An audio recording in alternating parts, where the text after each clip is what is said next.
Fala galera, tudo certo? Nando Costa aqui. Dei uma pequena pausa aqui nos trabalhos de mixagem do DVD do Emerson Nogueira. A galera que está me acompanhando aqui no YouTube, nas minhas redes sociais também, tá vendo aí o trampo que eu tô fazendo e tal. E logo depois das gravações que a gente fez, que contou até com a participação do Milton Nascimento, né? Para quem não assistiu ainda, dê uma olhadinha no vídeo aí, no último vídeo que eu postei, bem legal. Logo depois desse trabalho que a gente fez das gravações, eu comecei todo o processo, né, de mixar, de edição, algumas coisas de edição, mas é mais a mixagem mesmo, né? Então eu comecei na quinta-feira passada, hoje é sexta-feira, então a gente está indo para o 8º dia de trabalhos. Eu já mixei metade do DVD, né? Então eu tenho conseguido fazer cada vez mais de uma forma mais eficiente, mais consistente, e aí eu resolvi criar esse vídeo aqui para compartilhar com vocês algumas ideias que eu utilizo no meu dia a dia para trabalhar com, né, para fazer discos, fazer álbuns maiores, né, nesse caso o DVD, mas a filosofia é mais ou menos como se fosse um disco, porque acabou que a gente gravou em épocas diferentes, né, são gravações com formações diferentes, com pessoas diferentes, né, apesar de ser um DVD, porque tem um material audiovisual, mas na verdade é como se fosse um disco mesmo, né, com todo o conteúdo audiovisual. Então a estratégia para mixar esse DVD, no caso, é como se fosse a estratégia para mixar um disco. Eu vou falar um pouquinho sobre isso, de algumas dicas que eu vou dar aqui, né. Se você não está inscrito aqui no canal, não deixe de se inscrever, marca aí para receber as notificações, tem bastante coisa legal vindo aqui no canal. Eu fiz uma série de notas, assim, porque na verdade é um processo que eu já venho fazendo há muitos anos de mixar discos e tal, e cada vez que eu mixo um disco eu aprendo uma coisa, eu descubro uma nova metodologia, uma coisa para eu melhorar no meu processo, né? E esse vídeo vai ser mais sobre isso. Eu sempre falo que as pessoas ficam muito preocupadas, né, quando a gente está falando sobre produção, sobre mixagem, esse lance todo mundo está muito preocupado assim, cara, mas que plugin você usa, né, que equalizador você usa, o que você usa no Master Bus? Tudo isso, né, sempre que a gente fala das ferramentas, são meios para a gente conseguir chegar no som. Mas quando a gente mixa um trabalho, na verdade, tudo isso já tem que estar mais ou menos domado, né? A gente não pode mixar um trabalho preso a o que a gente usa no Master Bus, preso a como a gente comprime um bumbo, esse tipo de coisa. A gente tem que ter uma visão muito mais ampla, né? A gente tem que olhar por fora. Eu fiz uma série de notas aqui, até para compartilhar algumas ideias mesmo do que eu tenho observado, que tem funcionado, que não tem funcionado, que eu acho que pode ajudar muito. Quando a gente está mixando, porque hoje em dia acaba que a gente faz muito single, ou às vezes EP, são coisas menores, né? Quando a gente fala de single, na verdade pode ser qualquer coisa, porque a gente não tem um contexto, né? A gente está mixando uma única música, né? E tudo isso que eu estou falando aqui, que na verdade a intenção do vídeo foi se aplicar à mixagem, pode facilmente se aplicar à masterização também, né? Quando a gente está mixando um single, masterizando, né, a gente pode fazer qualquer coisa, na verdade, porque o universo é aquele. Quando a gente está fazendo um disco, um DVD, né, e quando eu falo DVD aqui, se refere mais a coisas no sentido que eu estou fazendo agora, que são gravações feitas em épocas diferentes, como se fosse uma gravação de estúdio mesmo. Quando a gente fala de DVD de show, na verdade é um pouco menos, porque quando você registra um show, você não tem muito aquele lance de serem vibes muito diferentes das músicas. Pode até ter, né, o balanço, uma coisa leve, mas é um show, né, tudo gravado junto, a instrumentação é igual o tempo inteiro, então as variações são mínimas ali, né? Você vai trabalhar automação e tal, mas não tem aquele lance de, na música tal a voz tem uma vibe, na outra música a voz tem outra vibe. Não, é no mesmo contexto, é o mesmo cenário, né? Nesse caso, e assim como a gente trabalha em disco, não, né? Para quem acompanhou aí, eu comentei algumas coisas ao longo dos vídeos e tal, e para o pessoal que acompanha também nas redes sociais, esse DVD do Emerson é um DVD que é muito variável, assim. A gente tem várias músicas que é só o Emerson sozinho tocando um violão, algumas músicas é essa formação com um detalhezinho ou outro, um violão extra e tal. Algumas músicas a gente teve participações de duo, tá? Então é tipo um duo com 2 violões ou duo só de vozes, né? Ou, por exemplo, em outra música a gente teve um duo especial que foi violão com vibrafone, enfim, são formações diferentes, né? A estética é diferente. Depois a gente tem formações menores, né? A gente tem algumas coisas tipo de percussão e violões com coisas mais cheias, por exemplo, a música do Milton que a gente fez. E depois a gente tem músicas com formações completas, né, com batera, com baixo, com piano, enfim, várias coisas. Então é uma coisa que é muito versátil, como que a gente atinge a consistência para fazer um trabalho como esse? Bom, a primeira coisa que eu falo é o lance de você estudar as referências, né? Eu sempre falo sobre referências nos meus cursos online eu também comento bastante, falo uma forma interessante de você entender referências. Para quem não conhece ainda os meus cursos online, basta entrar aí no meu site, anandocostamusic.com/cursos online, tá? Nas próximas semanas já vai entrar no ar também o mini curso de compressão criativa, já está disponível lá o mini curso de equalização criativa. Nos próximos dias eu vou disponibilizar gratuitamente para quem quiser acompanhar um dos módulos do curso completo, que sai em breve também, é bem legal, tá? Basta ficar ligado aqui no canal que eu vou divulgar. Mas o que eu falo sobre referências? Para você criar um catálogo de ideias mesmo, né? Então, eu já venho ouvindo muitos sons acústicos há muito tempo, porque acaba que eu faço muitos trabalhos também com violão e tal. Então, quando eu pego para mixar um DVD, né, um disco tipo esse do Emerson que eu estou fazendo, a sonoridade já está bem na minha cabeça, eu sei o que ele gosta, porque eu já fiz alguns trabalhos com ele. Então, é um lance que eu não fico preso àquele lance que muita gente fala de abre a mixagem e põe uma faixa de um outro artista como referência. Praticamente nunca eu faço isso, né? O que eu faço às vezes eu vou fazer um trabalho, o cara manda uma faixa, eu queria uma vibe mais ou menos essa, eu dou uma ouvida para entender as características, anoto algumas coisas, né? É uma coisa mais mental, de ideia, não é um negócio de fazer AB o tempo inteiro não, porque você vai se frustrar, essa é que é a verdade. Você tentar copiar uma música é uma coisa que vai atrapalhar você tirar o melhor da sua música, né? Então, como é que eu faço referência? Eu estudo, né? Eu vou fazer um trabalho de determinado artista, eu começo a ouvir coisas relacionadas àquele artista para eu criar uma vibe. Como é que soa um violão naquela vibe? Será que ele gosta de coisa, da vibe da mixagem com muito efeito ou com pouco efeito? São características globais, não necessariamente você colar em uma música. Até mesmo porque dentro de um mesmo disco de um artista, as músicas são totalmente diferentes, né? Tem música que a voz tem mais efeito, tem música que a voz tem menos, tem música que o violão soa com uma determinada característica, tem música que tem menos violão, né? Então a gente tem que ficar sempre bem atento, porque não existe uma lei quanto a isso, né? A gente tem que tentar extrair as características globais desse lance todo. Ainda nesse papo da referência, tem um lance que é bem legal. Eu assisti um vídeo esses dias no Pensados Plays. Se a galera aí não conhece, o Pensados Plays é um canal muito legal. Eu já acompanho há muitos anos, né, o canal do Dave Pensado. E eu vi uma entrevista com o Jason Joshua, que foi o cara que mixou aquela música Despacito. E aí ele comentou várias coisas interessantes também desse lance de referência. Ele falou que os caras chegaram, o Fonse lá, que é o artista, chegou para ele com a música e tal, e tinha aquele lance todo meio latino, né, o reggaeton e tal, só que os caras queriam uma pegada né, com aquele grave mais forte, tipo um hip hop, uma parada assim, que era uma coisa, na verdade assim, já tem músicas que tem a ver com esse lance, mas os caras vieram com uma linguagem que meio que pegou. Eu lembro que depois que a galera lançou Despacito, um monte de gente começou a produzir coisas parecidas com Despacito e acaba que virou uma linguagem. Vários artistas estão seguindo essa linhagem, até ouvi hoje uma música nova da Anitta que tem um pouco a ver dessa vibe também, muitos artistas vieram com essa linguagem.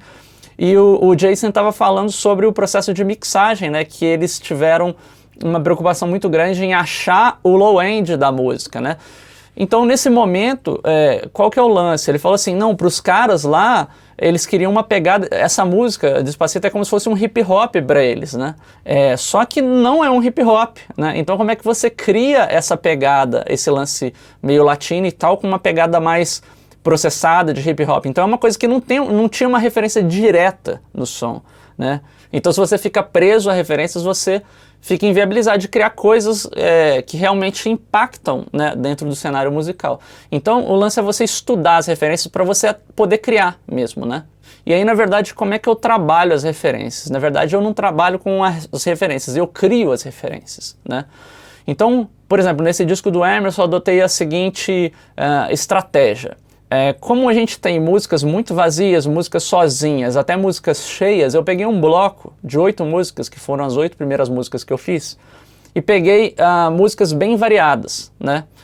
Então, ao invés de eu pegar uma música, mandar para ele poder avaliar, dar feedback e tal, não, eu fiz uma estratégia bem diferente, que foi uma estratégia que gerou muita consistência, igual eu estava falando lá no começo do vídeo. Hoje é o 8º dia de trabalho, na verdade eu já tenho 8 mixes prontas, aprovadas, né?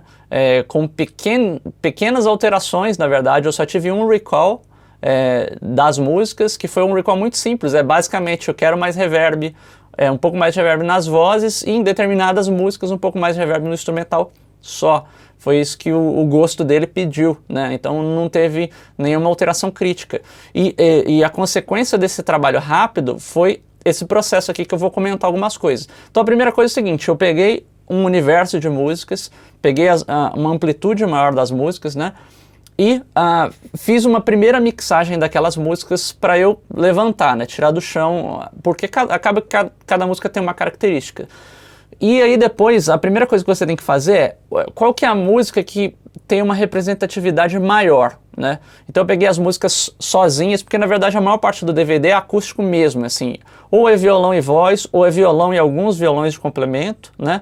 Ou são poucos elementos e violão. Então, uma dessas músicas eu adotei como a música principal e criei a cara, criei a sonoridade das vozes que eu queria fazer, criei a textura dos violões, qual seria a relação de balanço entre os violões e a voz, né? Será que eu preciso da voz mais evidente do que os violões, ou será que eu quero que os violões abracem a voz? Todas essas são características artísticas e qualquer uma delas é correta, depende do que o artista quer ouvir. Por exemplo, eu mixei no primeiro momento com reverb, os efeitos e tal, só que pensando naquele lance assim, um pouco mais, com a voz seca um pouco mais evidente, né, um pouco mais sequinho, um instrumental, por ser um DVD. A Emerson falou assim, não cara, eu queria ouvir um pouco mais de efeito, eu quero as coisas um pouco mais aprofundadas. Então o meu recall foi basicamente trocar um pouco dessa sensação que ele queria, né? Então a estética do disco mudou nesse ponto, mas o que eu faço é levantar essa primeira música, e depois que eu levanto essa primeira música e eu acho ela interessante como ponto de partida, eu começo a mixar as outras músicas com essa referência. É a forma como a gente trabalha em masterização também, né? Mas eu costumo fazer isso na mixagem. Então eu mixo a primeira música, na segunda música eu já trago aquela mixagem como um track extra ali, para eu poder comparar, não comparar A, B, né, como muitas pessoas fazem, mas comparar, tipo, qual que é a relação de volume entre a voz e o instrumental, por exemplo, qual que é a característica tonal das vozes, será que a voz é mais ardida, ou será que a voz é mais macia, será que o brilho é mais raspado, será que é uma voz mais encorpada ou não, é uma voz um pouco mais seca nos graves. Então são características que eu começo a me perguntar para eu poder fazer um encaixe e criar a estética do disco. Não importa se outros discos do mesmo estilo têm a voz com mais efeito, com menos efeito, não importa. O que importa é o que o artista quer ouvir, né?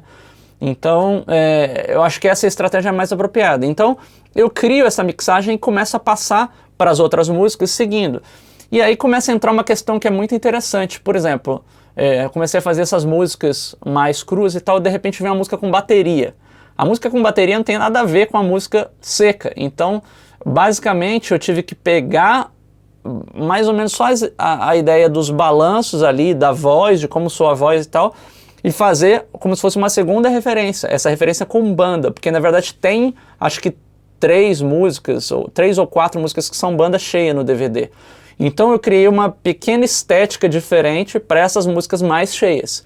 Então a primeira vez que eu mixei, que eu me lembro aqui, e eu não mandei para ele a primeira mixagem, eu fiz alguns apanhados, né, para eu poder ouvir, já vou falar sobre como a gente deve ouvir também, mas eu fiz essa música com a bateria, e a primeira sensação que eu tive quando eu fui ouvir todas as músicas juntas, eu falei assim, caramba, eu fiquei ouvindo essa música com bateria, ela ficou num punch legal e tal, cara, mas ela tá muito mais comprimida do que as outras músicas, tá vendo? Então, se ela funcionasse, se ela fosse um single, por exemplo, poderia funcionar, não tem problema, né, porque ela não tem relação com nada. Mas o que acontece? O resto do disco todo é muito acústico, é muito dinâmico, não tem coisa muito limitada, né, tem articulação do violão. Então se eu pego uma música com bateria e ela como um todo soa mais comprimida que o resto, eu tenho que tomar uma decisão. Ou eu endereço isso na masterização, né, de eu tentar criar uma estética para soar menos comprimido na masterização, ou então eu pego a mixagem e tento abordar ela, mesmo sendo mais cheia, de uma forma menos comprimida. Então, que seria o mais ideal, na verdade, que foi o que eu fiz, né? Então, quando você começa a fazer essa análise dentro do contexto, comparando, tudo fica mais claro, tudo fica mais consistente. E aí depois, quando você ouve de cabo a rabo só a mix, tudo faz mais sentido, né? Então, esse lance de você observar, você pode pegar como ponto de referência a música que tem menos elementos, ou mais vazia, ou mais minimalista, né? E a música mais cheia, né? Geralmente o mais cheio é uma coisa que eu recomendo, às vezes quando você está masterizando também, porque é a coisa que vai conter mais elementos, é a coisa que vai ter mais pressão, vamos dizer assim, é a música que vai ter o espectro mais completo também. Então você abordando e criando uma estética de master para aquela música, você vai usar aquilo como a sua referência principal, e aí depois nas músicas mais vazias você vai vir aos poucos tentando se aproximar daquilo, né? Porque se você faz o contrário, né? Vamos supor, você mixa a música menorzinha e tal, na hora que você chega na música maior, às vezes você não vai poder explorar o máximo da maior, que seria, né, o êxtase do disco, porque você fez tudo de acordo com uma estética menorzinha, então você vai ter que murchar a maior, né? Então, dependendo de como você quer abordar o disco, às vezes você trabalhar a faixa com mais elementos, é mais interessante para você ver qual que é o ápice. A partir do ápice você pode ter coisas menores, né? Para você até criar a dinâmica do disco. Então, são estratégias interessantes para você começar a pensar quando você for mixar um disco, né, completo, você pensar nisso. É sempre importante você descobrir qual que é a primeira música, pode ser o single do disco, muitas vezes é o single do disco que é o ponto de referência dele, né? Mas às vezes não, às vezes pode ser a música mais representativa, ou pode ser a música que tem mais elementos, que de certa forma representa tudo que está ali, né? Então é um bom ponto de partida também.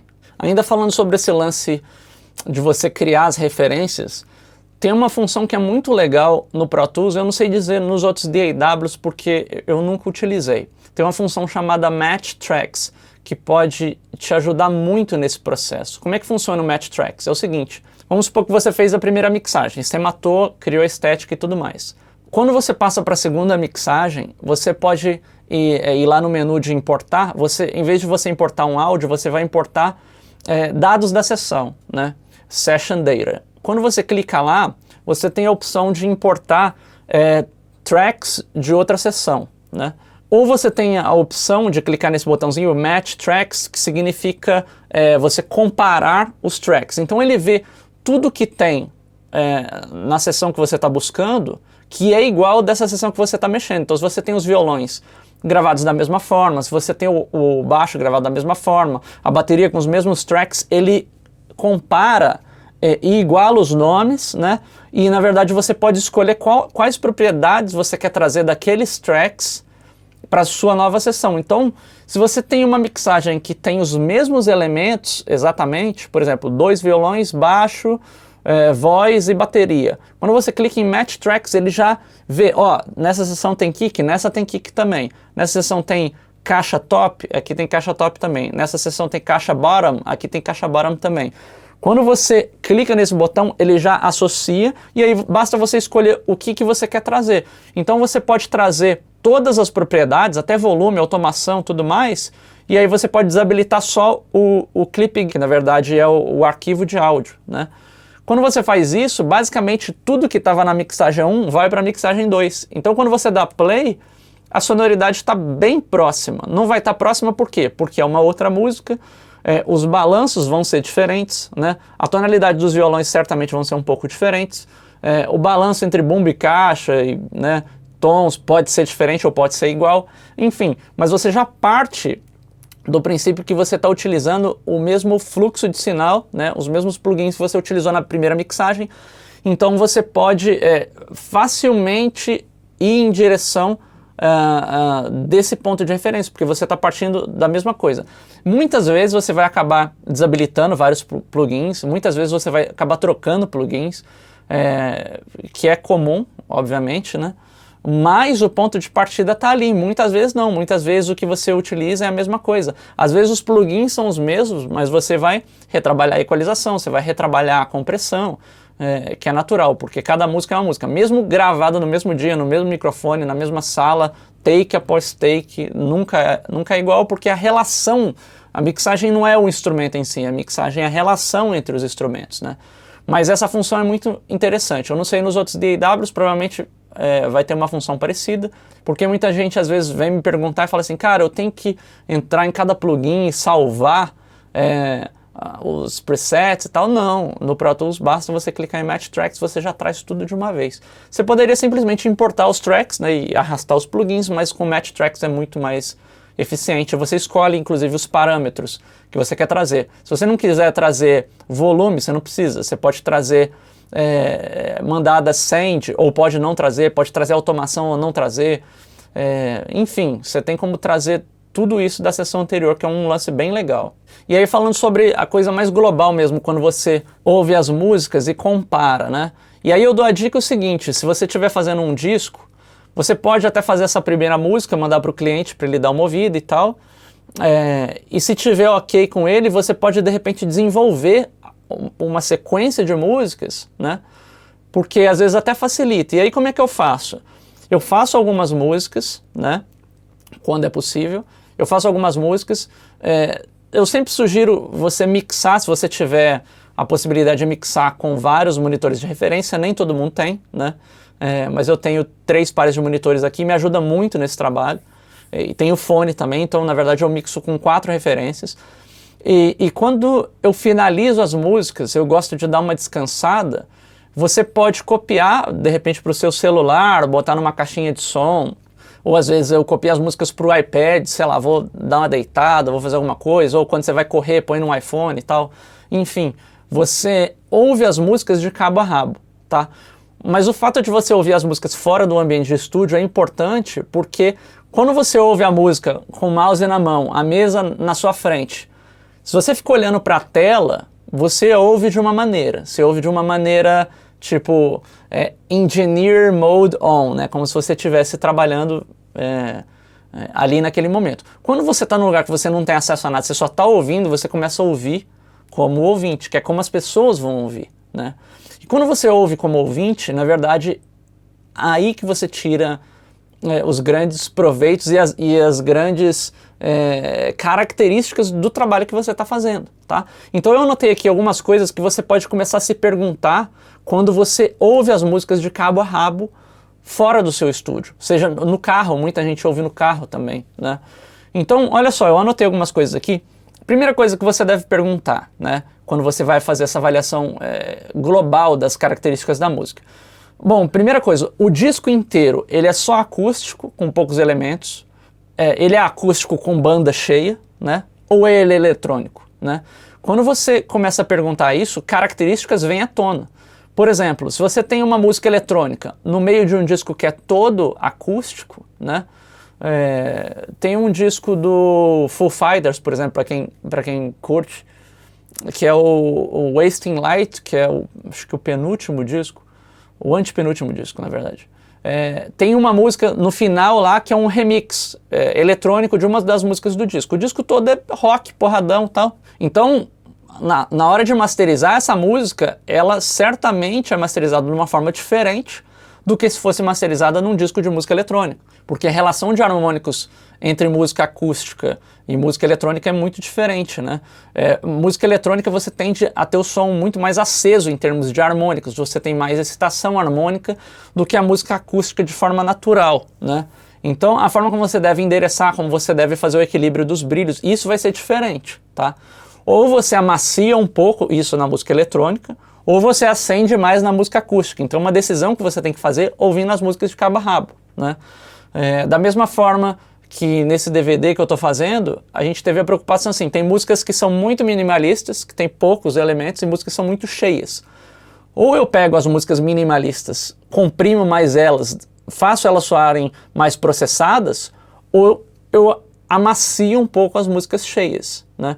Que no caso desse DVD foi a estratégia que eu fiz. Então eu amaciei um pouco as músicas mais cheias, porque como a grande maioria do disco é mais relax, é mais soft, se eu aperto elas demais, ou se eu excito elas demais, ou eu processo demais, pode ser que não seja a característica que o artista queira ouvir, em detrimento de ter uma música cheia, mais porrada, entendeu?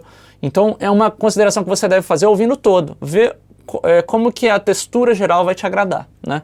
Uma outra coisa que é legal, qual que é a cor geral das músicas? Eu sempre associo som com cor, né? Qual que é a cor geral das músicas? As músicas têm muito grave ou não? As músicas têm muito brilho ou não? Será que as músicas são mais médias? Nesse momento do DVD do Emerson que eu estou trabalhando, o médio é a cor que eu estou procurando. Por quê? Porque a característica geral das músicas são os violões, violão e voz, né? E os violões bem evidentes, eu costumo falar uns termos meio loucos assim, bem crocantes assim, né? O som de madeira, né? Madeira, médio. Então a sonoridade que tem de DVD é médio. Tanto é que nas músicas que entram elementos graves, por exemplo, tem baixo em pouquíssimas músicas, tem bumbo, acho que tirando as que tem bateria, tem um kick assim, meio country em 2 músicas. Então, sempre que tem um grave, eu tendo a não ter muito grave. Eu tendo a ter um grave bem mais ameno, vamos dizer assim, porque a característica geral das músicas é o médio. Além desse lance, a gente pensar qual elemento ou qual aspecto da música deve ser conduzido através do disco como um todo. Ou seja, dependendo do disco que você trabalha, a voz é o elemento principal, né? Na maior parte das vezes a voz é. Só que o que acontece? Vamos supor que você está trabalhando um disco de metal, né? A bateria é um elemento muito importante, né? Então talvez aquela característica de bateria vai ter que ser conduzida por todas as músicas, e não você ter cada música com uma sonoridade de bateria. Não, às vezes a consistência da bateria é o que você vai querer. Em muitos discos não, né? Às vezes a bateria pode ser bem diferente. No caso desse DVD do Emerson, tudo que é bateria ali vai soar diferente, porque são feitos em universos diferentes, por bateristas diferentes, né, gravados em dias diferentes, por músicas diferentes. Então, nesse caso, eu não quero necessariamente, mas aí é uma coisa estética, né? Eu não preciso necessariamente de ter a bateria idêntica em todas as músicas. Não, cada música tem uma pegada de bateria. E tem música que não tem bateria, mas tem percussão, né? Então, no caso desse trabalho, a parte rítmica é variável. Em outros trabalhos, a parte rítmica é mais parada, vamos dizer assim. Se você pega, dependendo do disco de metal, às vezes a sonoridade das guitarras varia, né? Tem músicas que a guitarra tem uma sonoridade gravada com determinadas guitarras, com um som mais pesado, em outras o som é um pouco mais ardido e tal. Às vezes a guitarra fica como aquele elemento variável e às vezes a bateria é muito pouco, né? Às vezes o baixo e a bateria ficam mais intactos e o resto varia um pouco. Às vezes tem música que é mais agressiva, a voz mais seca, e tem música que a voz tem mais efeito, né? Então você tem que escolher quais esses elementos, quais vão ser os elementos passados ao longo do disco e quais vão ser os elementos que podem variar ao longo do disco. Isso varia de disco para disco, né? Então, por isso que é legal você estudar referências, e estudar referências inclui também estudar, fazer essa comparação quando você ouve um disco, né? Pega um disco, ouve de cabo a rabo e começa a fazer umas anotações assim, em relação à mixagem, à masterização e à coloração global do disco. Será que o disco é um disco que soa com o grave muito comprimido? Será que o médio grave é mais opaco ou é um médio grave um pouco mais solto, assim? Você cria certos termos na sua cabeça. Por isso que eu falo, sempre associa cores, assim, que facilita muito. Será que o disco é muito branco, né? Tem muito agudo? Ou será que um disco tem mais grave? Será que o grave dele é mais opaco ou é um grave mais profundo, né? Será que o grave dele vai mais pro subgrave ou é um grave tipo médio grave barra grave, né? Então são características que você pode pensar de uma forma global, né? Que vão te auxiliar nesse trabalho. E tudo isso pode ser feito tanto na mixagem quanto na masterização. Na verdade, a masterização vai fazer um complemento do trabalho. Então, algumas ações que você faz ali, você pode tomar decisões de deixar para a fase de masterização. Tem uma das músicas específicas que eu fiz no DVD, que é um violão de 12 cordas gravado com capo. Então, o violão de 12 cordas é um instrumento que tem uma sonoridade que não é tão encorpada, dependendo do violão, realça mais o brilho. Com o capo, na música que a gente gravou, o som do violão ficou bem médio, assim, né? Então, na mixagem, eu trabalhei de uma forma que foi sonoridade natural para mim, e aí quando eu mandei para o Emerson, ele achou o violão com um pouco médio, né? E aí eu fui e amaciei o médio facilmente, realoquei um pouquinho do compressor e tal, voltei um pouquinho da equalização, ou seja, a gente pensou em realinhar a música como um todo. Se eu não realinho isso na mixagem, fatalmente quando eu estiver ouvindo a masterização, aí eu vou falar assim, tem um pouquinho de médio a mais na música, eu vou amaciar aquela barriguinha ali na master, vou chegar num resultado mais ou menos próximo, tá? Não exatamente igual, porque a intenção artística é diferente, mas eu ia chegar numa coisa mais ou menos próxima, né? O violão ia estar médio lá dentro da música, mas o contorno global do espectro ia estar flat, vamos dizer assim, né? Então, são decisões que você toma. Às vezes umas coisas você pode endereçar já na mix e outras coisas você sabe que na mix tá com aquela coloração e tal, mas na master você vai ter que trabalhar um pouquinho para colar com as demais, né? Então são algumas estratégias que você tem que fazer. E aí você pensar também no balanço das músicas, tá? Ou seja, qual que é a distância mesmo entre a voz e o resto da base, é aquilo que eu falei. Será que nas músicas a batera é mais presente, em termos de volume mesmo, mais alta ou mais baixa? Né? Nesse exemplo do trabalho que eu estou fazendo, eu comentei sobre o bumbo, né?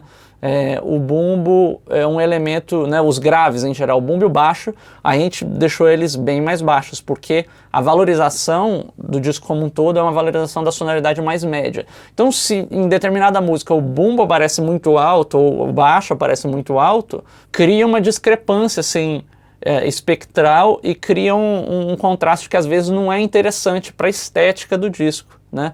E não tem nada errado, se você ouvir a música isoladamente, tudo faz sentido, né? Só que quando você começa a comparar uma com a outra, passa a perder o sentido, né? Então é legal você fazer essa audição de cabo a rabo, assim como eu falei, distante do estúdio, ouvindo mesmo, dá play. O que acontece quando você passa da primeira para a segunda faixa e da segunda para a terceira? Às vezes a música tá toda legal, só que quando você passa da segunda para a terceira, parece que a introdução da terceira fica alta. Mas não é porque a introdução da terceira tá alta, é porque a segunda sai com uma finalização mais suave. Na hora que entra a terceira, parece que entra muito porrada. Então, simplesmente o fato de você baixar a introdução da próxima música cria uma conexão entre as músicas muito mais interessante.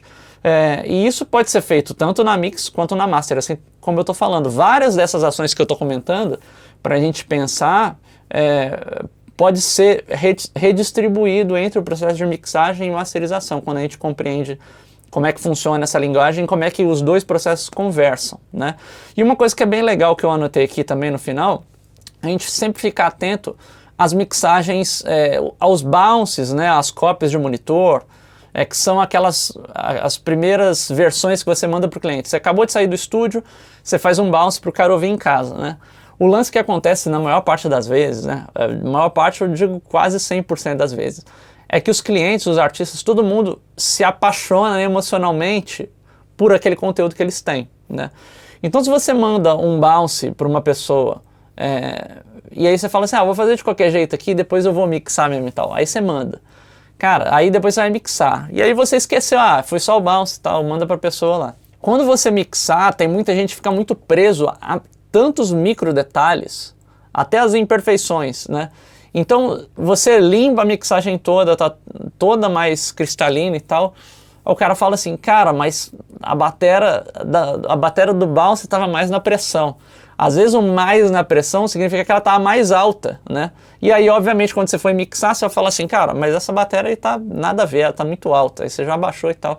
Só que as pessoas se prendem. Então, o que acontece, o que eu sugiro é sempre avaliar se existir esse bounce inicial, ou às vezes se o seu cliente, né, algum produtor que mandou as músicas, né, o disco para você mixar e tal, pegue esses bounces, essas músicas, né, como se fosse a demo, vamos dizer assim, dê uma ouvida com calma na demo, faça algumas anotações para sempre você partir artisticamente de uma melhoria da demo e não de uma coisa do zero, tá? Eu comento isso nos meus cursos, eu falo bastante disso. Se você tem uma foto daquela música ali, utilize essa foto como um ponto de referência, porque as pessoas se prendem emocionalmente a essas demos. Então, se você faz uma mix, tá animal a mix e tal, e aí você resolveu botar o vocal um pouquinho mais baixo. Se no bounce o vocal tá mais alto, e por estar mais alto, né, cria uma sensação de mais força, né, e o cliente se apega a isso, quando ele ouvir a sua mix, ele vai achar que sua mix está com menos punch. Então é uma coisa que já aconteceu comigo várias vezes, e a partir do ponto que eu comecei a sacar isso, eu falei, cara, eu tenho que sempre, o meu primeiro objetivo quando eu vou mixar é matar aquele bounce, eu já tenho que jogar ele por terra. Então, se eu estou fazendo, às vezes acontece muito de eu estar num ambiente que eu gravo analógico e tudo, e aí, às vezes o bounce que eu faço pro cara é na mesa, às vezes a equalização tá na mesa. Eu faço uma coisa meio de rascunho para salvar ali, mas quando eu trago para fazer a mixagem aqui, que eu misturo em The Box com alguns equipamentos e tal, mas eu não tô mais na mesa que eu gravei. Então aqui acaba que eu parto de algumas etapas anteriores, não tem equalização, dependendo da mesa que eu estou trabalhando. Se na mesa tem compressão, eu não vou ter a compressão ligada aqui, enfim. Eu nunca vou partir da onde eu fiz o bounce, né? Então eu trago o bounce e parto daquele balanço original, né? Às vezes os faders que você manipulou não estão na seção do DAW, às vezes os faders estão na mesa, né? Então você não tem mais o balanço do fader. Então eu sempre parto do princípio básico do balanço original, mais ou menos o nível de efeito que eu larguei no bounce e tal. Beleza, na hora que eu vi que a mix, mesmo sem ter quase começado a mix, já está melhor do que o bounce, aí eu esqueço o bounce, né? Ou a demo, e aí eu começo a partir criativamente para aprimorar. Mas é muito importante que você parta daquilo que estava, mais ou menos daquilo que estava, senão você vai para um caminho totalmente diferente, e às vezes a pessoa se apega tanto ao bounce que pode chegar no ponto da pessoa falar assim, cara, mas o bounce está mais legal. Não é que o bounce está mixado mesmo, o bounce nem está mixado, né? Mas a pessoa se apega tanto à relação de volumes, às vezes a tonalidade é uma coisa ou outra que você acabou largando ali, ficou, e a pessoa gosta, né? Então o grande lance é você utilizar isso a seu favor. Então você colar nisso, aí depois você esquece. E aí você pode partir para o processo normal de mixagem, né? Poder comparar com as referências dentro do próprio disco também. Então, só para arrematar, as estratégias importantes são você criar uma referência a partir da música que você considera principal ou mais representativa, né? E aí você fazer algumas mixagens e, né, quando você tiver a possibilidade de mixar ouvindo em caixas diferentes e tal, é legal, mas você salvar essas músicas e botar num outro dispositivo, vai ouvir no carro, mas ouvir tudo na sequência. E aí você leva um bloquinho de notas, vai fazendo as anotações, tipo, dessa pra essa, tá legal? Tá. Como é que tá a cor geral do disco, né? Como é que tá a disposição das frequências? Será que o disco é um disco brilhante? Será que é um disco grave? Será que é um disco médio? Será que é um disco muito processado ou pouco processado? Será que uma das músicas está mais processada do que outras, né? Será que a bateria de uma música está muito mais processada do que outras? Pode até ser uma característica legal, né? Desde que a bateria seja um elemento que você considere o elemento variável, né? Mas se, por exemplo, você considerou a voz como um elemento fixo na música e, de repente, em uma das músicas a voz está muito mais grave do que em outras, na hora que você ouvir de cabo a rabo, você vai falar, nessa música a voz está grave, porque salta aos ouvidos, né? E todas essas decisões, fica bem claro que são decisões totalmente musicais, tá? Não é o lance de você ficar pensando, cara, essa voz tem mais 4K do que a outra. Ah, essa voz tem mais 6K do que a outra. Não, chega num ponto que você faz essas considerações também, que são considerações técnicas, mas tudo isso é para endereçar os elementos artísticos que você está trabalhando dentro de um contexto maior com mais músicas, tá? Espero que vocês tirem bastante proveito desse vídeo. São várias ideias mais filosóficas assim, mas eu achei legal compartilhar porque são coisas que a galera não fala e são chaves no trabalho do dia a dia, porque nem sempre a gente está mixando uma única música, às vezes a gente está fazendo um conjunto de músicas, então você fazer essa relação de cabo a rabo é muito importante, e quando você trabalha a masterização, isso é a chave também, tá? Se você curtiu esse vídeo, não deixe de dar um like aqui no vídeo, tá? É muito importante que você dê um like, inscreva-se agora mesmo no canal e marque aí para receber as notificações, bastante coisa legal chegando aqui no canal. Valeu, um grande abraço.